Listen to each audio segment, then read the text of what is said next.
Hello and welcome to Tips from the Track in association with GoRacing.ie and Tote Ireland, coming to you from Punchestown Racecourse on day 2 of the 5-day National Hunt Festival.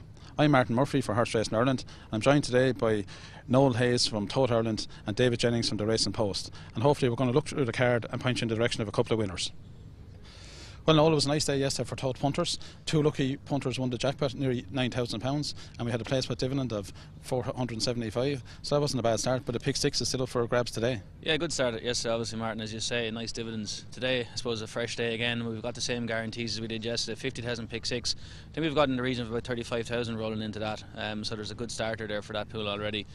Place spot guaranteed again for 40,000, and jackpot obviously guaranteed for 25,000, so lots for all the Tote punters today again. Yeah, it should be a great day. Well, Dave, the first race not so easy, of course. We're going to give you a hard one, 2500 race. A lot of money today on Highbrow Blue and of course Sea Light. They're about joint favourites at the moment. What way do you see this? I just can't believe myself and Noel are still employed after yesterday's catastrophe, Martin, but hopefully today it's never good to make a real good start because the only way is downhill, so we're aiming low the first day and going forward.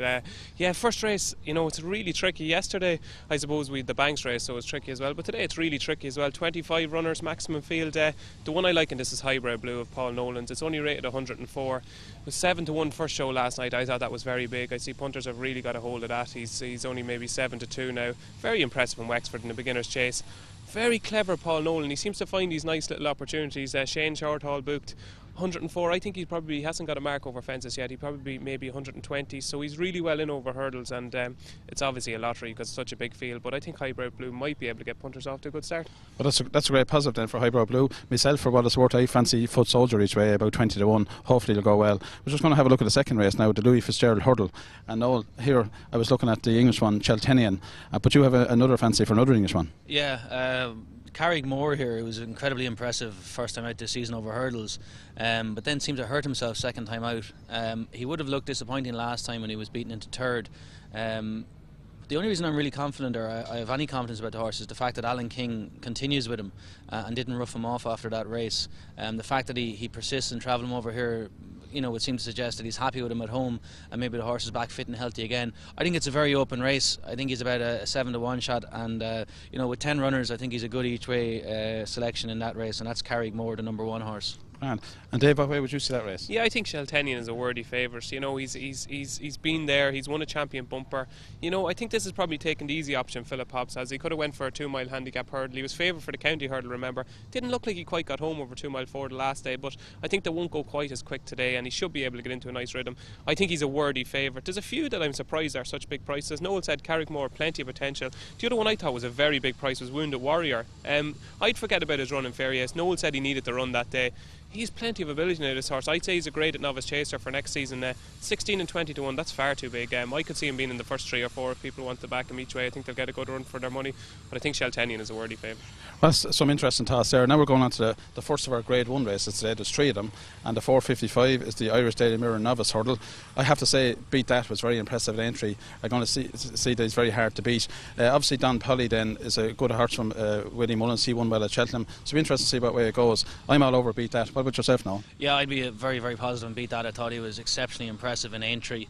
Obviously we know Don Polly was very good in Cheltenham as well, but I just think the style of Beat That's victory was very good. He comes here reasonably fresh as well. He's only had a couple of runs this season. It'd just be interesting to see if David would like to tip 3 favourites in a row here and also go for Beat That, so maybe pass over to him. Okay, Dave, well, how are we going with that one? Terrible news for viewers. I actually am agreeing with you. So three of us going for Beat That, as Noel said and you said, Martin. Like, I thought visually it was very impressive at Aintree. I thought it was valued for more than the winning distance. I just think he's a real nice chaser in the making. He hasn't had a hard season. That was his first run since November. Thought he should have won at Sandown that day. You know, he's just a real likeable horse, travels really well. I'm not a huge fan of Don Polly, but he's not a flashy horse, you know, he just does things, just does enough. He's going to be probably one of the first off the bridle, but I think Very Wood will probably finish ahead of Don Polly, but I think both of them will have to go to beat that, and I could see him going off very short. I wouldn't be surprised if he was 11-8 or 5-4 by the off. Well, of course, Nicky Henderson was off the mark yesterday in the handicap hurdle, so his supporters will be hoping for another good run there from Beat That. Now, the big race of the day, the BB Financial Services Punchestown Go Cup at 5:30. It really is a very good race, this one. Willie Mullins, 2 strong challengers here with On His Own and Boston Bob. Ruby going for Boston Bob, so I suppose he'd probably start favourite. I like myself Argo Cat around 8 or 9 to 1 each way. What do you reckon here now? Not Argo Cat anyway, Martin. Thanks for that. I wouldn't be backing you up with that one. I think it's an incredibly open race. 10 runners, or 9 runners as there is now with a non-runner, and I think he could, any one of 6 of them were to win, you wouldn't be in any way surprised. The horse I would probably like is First Lieutenant. I think he's running in first time blinkers today. I know he traditionally runs in cheek pieces. He's a classy horse, he's a stand addition to these grade 1s, and I would just hope that the first time blinkers today might just give him that bit of spark. He seemed to nearly get a bit cute, I think, running in the cheek pieces, and he'd be for me. The other one I think is a really big chance is Lyrene Legend from Desi Hughes. I think it's Paul Carberry's second time to ride him, and I think that's very significant. I think if Paul had the benefit of having ridden him before the Gold Cup, he might have ridden him a little bit differently. He might have been placed a bit better than that. He was still only beaten 6 lengths, we must remember. So First Lieutenant for me, and Lyrene Legend being the danger. But look, I think it's a very wide open race, and I wouldn't put anyone off any of their selections. Well, sure, it is a cracking race, Dave. I mean, grade 1. William Mullins has only won this race twice in the last so many years, so I suppose it's probably disappointing for him. Which one do you fancy his two? I think it'll be 3 times today, Martin. I fancy Boston Bob.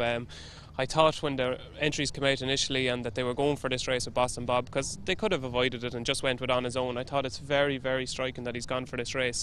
Ruby rides. Obviously yesterday I fancied Jack Adam, and I was delighted that Ruby was riding and he didn't turn up, but I think I'm all over Boston Bob in this race. He's been an early horse, he hasn't just produced what they think he's capable of producing. I think today could be the day when he really shows his true colours. I thought the most interesting thing with this, I seen an interview on with Graham Wiley on At the Races, and they were talking about On His Own and Boston Bob, and he was kind of saying about On His Own, yeah, it was disappointing, he nearly won a Gold Cup, but when it came to Boston Bob, he said this is definitely a Gold Cup horse, and in his head there's no comparison between the two horses. Ruby Walsh is riding Boston Bob, so I think it's very hard for people to fancy On His Own over Boston Bob. They know the horses better than we do, so I'm a Boston Bob fan. Well, unfortunately Patrick got wrong for us yesterday in the bumper, so we won't say any more about that one. So in the 605 race then, the atraces.com champion bumper, a cracking race here, grade 1. I have to say, after Dermot Wells' horse win the bumper yesterday, Forgotten Rules, I'd be all over Silver Concord in this one. Would you agree here, no? Look, Silver Concord is a very worthy favourite. I think he's going to be exceptionally hard to beat. I think with the exception of Dunguib, no horse has won the champion bumper and then came over here to win this race. Well, Cousin Vinny did now champion favour. There you go. Look, can we edit that out? It's going to look awful. I've been exposed as a bluffer then, Martin, is that it? Well, I wouldn't say any more about that now. Right, we'll move swiftly on to my selection. So, look, yeah, Silver Concord's a very worthy favourite. I myself like Shane's Hill. I think the track will suit him. Not that I think it's necessarily a negative for Silver Concord, but I think Shane's Hill would like the speedier track here today, and he'd be my selection. There's lots of talk, there's 13 runners, there's talk about 4 or 5 horses here who think they can step up to the plate, but it's a very interesting race, but don't be too disappointed if Silver Concord doesn't win. Well, certainly. Well, you've been disappointed. What about yourself, Dave? I think there's a couple of interesting things here. Silver Concord was a big drifter in the champion bumper. The reason for that, he got a really bad cut a couple of days before Cheltenham. That's why he was such a big drifter. Before that, Vigil went off favourite. I think Silver Concord might have been a lot shorter if he hadn't got that cut. Supposedly he's working the house down in Rosewell House at the minute. We've seen the bumper winner yesterday. This is on a different level still to that bumper winner yesterday, and that winner yesterday was as impressive as I've seen around here. Silver Concord is a group horse running a bumper, so I think he'd be very hard to beat. But the other horse that's certainly worth mentioning is Jolly Allen from Harry Fry's. Only very often you kind of watch a race and you get really carried away by a horse. Obviously Forgotten Rules yesterday. Forgotten Rules was very similar to the way Jolly Allen won it at Wincanton. Home straight, just went for home, and just that was it. He was really impressive. Talking to Derek O'Connor, Harry Fry really likes this horse. JP McManus has bought it. There's a lot of positives. He doesn't think he's going to be out of his depth in this race, so as an each way play, I think Jolly Allen is the bet, but I'd be very disappointed if Silver Concord doesn't win. Yeah, we're just looking at Killilta Vic winning there at Naas in February. He ran a good race in the Cheltenham bumper and finished in 5th. So it'd be interesting to see how he gets on today. So anyway, if we're still standing about this stage for the Pick 6 and the jackpot, the last race, the Guinness Handicap Chase, and a very open one here. Dykes of Past has to be favourite, and I'm sure the top weight A Up Charlie should run very well. One I like myself at a decent price is Shot From the Hip. I think he'd like to go ground. I'd ignore his last 2 runs when the Paddy Power Chase and the Tri-Town Chase. I just think about 10 or 12 to 1 he's got an each way chance. What about yourself and all of this? What one would you like? Yeah, I'm going to steal David's thunder here and actually tip the favourite, which is Past the Hat. I think he's been kind of knocking on the door a little bit in a few of those bigger handicap chases that you've mentioned. I think he went up £8 for his last win. I don't think it's enough to stop him. I think this intermediate trip is ideal for him. He's carrying 10 stone 4. David Casey rides him. There's a lot of experience in these sort of races. So for me, a local trained winner hopefully in this race, Arthur Moore's Past the Hat. Well, of course, Arthur Moore has a great record at the Punchestown, a local trainer. What do you reckon, Dave? I fancy A Up Charlie. Like, it's kind of, when you look at the race and you see how competitive it is and you see that he's top weight, you'd be kind of put you off. But then you realise this was a Grade 1 novice chaser 2 seasons back. He lost his way a little bit. If you'd have said 2 years ago that this horse would only be rated 147, you'd laugh. You know, he looked a real Grade 1 horse in the making. I was quite impressed with him the last day at Clonmel. I thought he jumped better. That was on ground that he wouldn't have liked too much. I think he'd be much more at home today. We seen Sizing Europe yesterday. Henry Stringer in top form. Even the one, the bumper, I thought ran quite well for a long way. I think A Up Charlie is a class apart here. I really do. I think he, you know, top weight is obviously a big burden, but at around 7 or 8 to 1, I think he's a cracking each way bet. Well, Dave, you got us out of a bit of trouble yesterday with forgotten rules in the bumper. A event like that today? I actually do fancy a horse in the bumper. I fancy Fletcher's Flyer, another Harry Fry horse. Obviously, the English bumper form is hard to weigh up, but he was very well fancied first time out at Toxter. I think that looks a real stayer. It's 2 mile 2 today, so it's not 2 miles. So I think that's a big bonus to him. And I think Virtuoso Rouge as well of Noel Meads. I thought that form has worked out quite well. Noble Emperor won again for Tony Martin over hurdles at Limerick, was impressive. I don't fancy the favourite at all in this Totally Dominant. He'd be my lay of the day. I think if you back Virtuoso Rouge and back Fletcher's Fire, I think you'll get a result. So the two of them coupled would be my bet in the bumper. That's grand, Dave. Would you have any opinion in the bumper now? I'd only be guessing, Martin, so I think we'd probably just best leave it at that. Okay, well there we go, that's day 2 covered. Hopefully we punch in the direction of a few winners. As I say, don't forget all those nice Tote guarantees, and hopefully you'll join us again this time tomorrow for the 3rd day, and let's see can Quivega win the Ladbrokes World Hurdle for the 5th year in a row.